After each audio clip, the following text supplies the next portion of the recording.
Welcome back to the channel, everyone. So today I've had a few different players contact me about the over-the-top pattern. I was asked if there was one specific area that I would focus on for players with that pattern, what would it be? So that's what I'm going to share with you today. Hopefully you'll enjoy the video.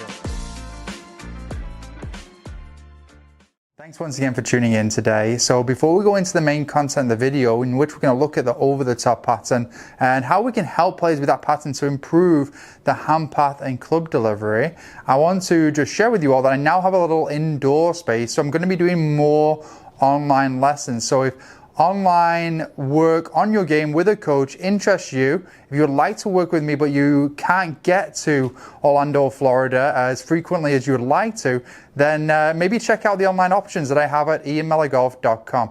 So with the over-the-top pattern, if I had to choose one specific area for players to focus on, it would be the relationship between the rib cage and the lead arm. Now, the reason I'm choosing that is because with the over-the-top pattern, in transition, I see very regularly the rib cage pushing on the lead arm, which shifts the hand path and club path out front. So why that happens could be very much an individual approach for each player. We'd have to look back at setup, how they're moving through backswing, what's going on in transition, leading to the rib cage pushing on the lead arm the way that it is, shifting that hand path and club path. However, being somewhat dismissive, today the question was if we had to focus on one thing, what would it be? I would want to, with most players, build the awareness in transition that that is happening, so that they're at the top there, and they may even be at the top very much pinned with the rib cage on the lead arm, so when they go to transition it moves out. One thing I would do with players to first build awareness of how to prevent that happening would be the rotation in backswing.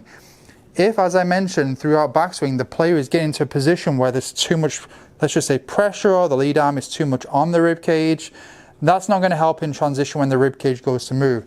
So we want to get into a position at the top where the lead arm has space between the bicep and the rib cage.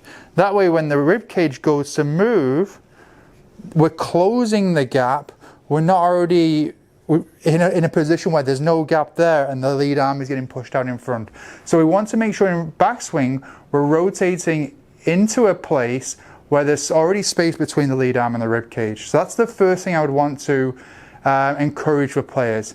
And then, because for some time the player is going to have moved a certain way in transition, where the hand path and club path shifts out front, and they're obviously getting into that over-the-top move that we're discussing today, what I would do is, with a good rotation, with lots of space between the lead arm and the rib cage, I would simply create even more space in that first stage of the downswing.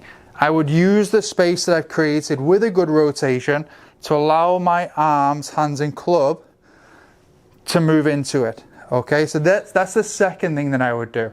Okay, so as far as creating the rotation in backswing to create that space, we could do it quite intuitively. I always like to take the trail hand off and have the player rotate and get as much width as they can with the hand path. So if I was to just shift a face on here and I show you how much width I'm trying to create there. Now, and in creating this width, I'm not allowing my head to move outside my trail foot. So it wouldn't be really any good if I was to kind of shift and create width that way. I'm going to keep my head inside my trail foot. I'm going to create as much width as I possibly can. That width creates a nice amount of space between the rib cage and the lead arm, and then from there I'm allowing my hands, arms, club to move into that space. Let's hit one from there, see how it feels. Let's get set up nicely here. Good rotation, lots of room between my lead arm and my chest. Moving into the space. Try and head for just a sense of that in a full swing here. And the thing that really resonates to me doing that, and then players' feedback to me, is how free and how much room their arms have to move into. So it's very much has a big influence on the arm swing, and you feel as though you can create much more speed. You can get the hands and club coming from a better spot. Hopefully that helps you with your over-the-top pattern.